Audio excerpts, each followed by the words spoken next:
Sura Al-Haqqah, ang katotohanan. Sa ngalan ng Allah, ang mahabagin, ang maawain.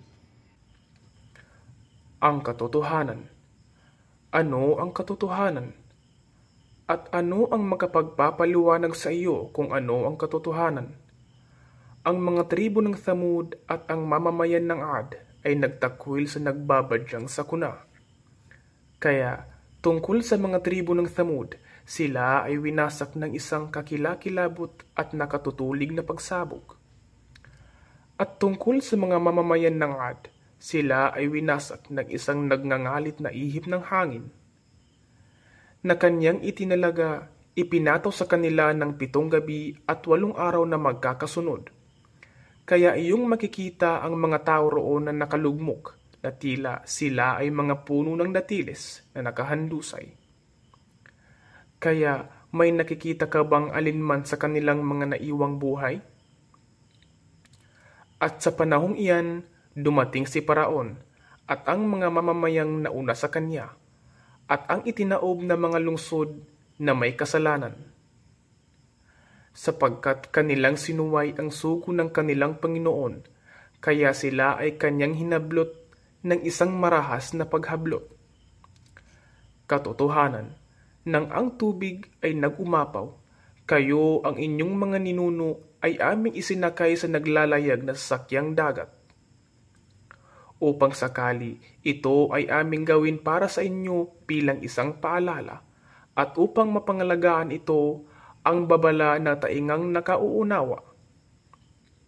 Kaya kapag ang tambuli ay hihipan ng may isang pagsabog, at ang kalupaan at ang mga bundok ay iniangat at pinatag sa minsanang pag-ihip, kaya sa araw na iyon, ang takdang pangyayari ay magaganap.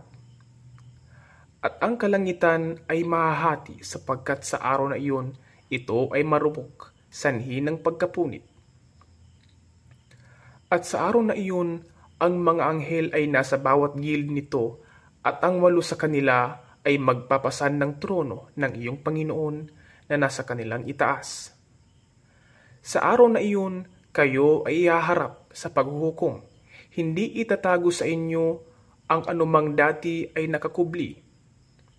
Kaya, para sa sino mang binigyan ng kanyang talaan sa kanyang kanang kamay, siya ay magsasabi, narito, inyong basahin ang aking talaan. Katotohanan, ako ay nakatitiyak na aking kaharapin ang aking pagtutuos. Kaya, siya ay paroroon sa isang kasiyasiyang buhay, sa isang nagkataas na hardin. Ang mga prutas nito ay abot kamay na nangagbiting mababa. At sa kanila ay sasabihin, kayo ay magsikain at magsiinom ng nasisiyahan para sa anumang inyong ginugol na buti noong nagdaang mga araw. At sa sino mang binigyan ng kanyang talaan sa kanyang kaliwang kamay, siya ay magsasabi, sana ay hindi na ibinigay sa akin ang talaan. At sana ay hindi ko na napag-alaman pa kung ano ang aking pananagutan. Naway ito ang kamatayan, ang aking maging takdang wakas. Ang aking yaman ay hindi nakapagdulot ng buti sa akin. Nawala mula sa akin ang aking kapangyarihan. Ang Allah ay magsasabi, siya ay hatakin at siya ay gapusin ng bakal sa kanyang liig. Pagkaraan, sa impyerno, siya ay ipagtulakan. Pagkaraan, sa tanikala ng haba nito ay 70 dipa, siya ay tuhugin. Sapagkat katotohanan, siya ay lagi nang hindi naniniwala sa Allah ang dakila. At siya ay hindi nanghihikayat na magpakain ng mga dukha. Kaya, siya ay walang isa mang tapat na kaibigan na naririto ngayon sa araw na ito.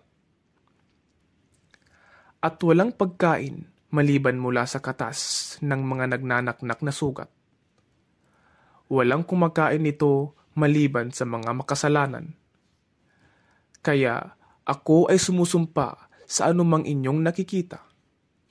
at sa anumang hindi ninyo nakikita. Katotohanan, ito, ang Quran, ay salita ng isang marangal na sugo mula sa Allah.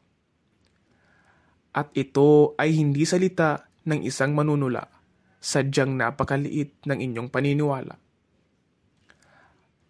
At ito ay hindi salita ng isang manghuhula, sadyang napakaliit ng inyong pag-alaala.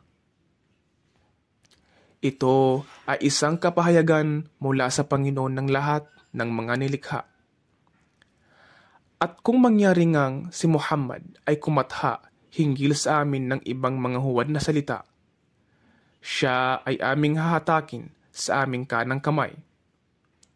Pagkaraan, aming lalagutin ang kanyang ugat na siyang dinadaluyan ng kanyang buhay.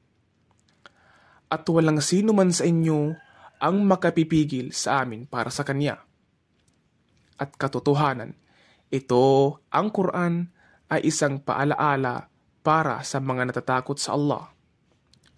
At katotohanan, aming nababatid na ang ibang kabilang sa inyo ay mga nagtatakwil.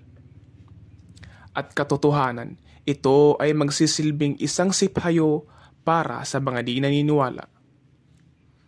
At katotohanan, ito, ang Quran, ay katotohanang kalakip ng katiyakan. Kaya, luwalhatiin mo ang ngalan ng iyong Panginoon, ang dakila.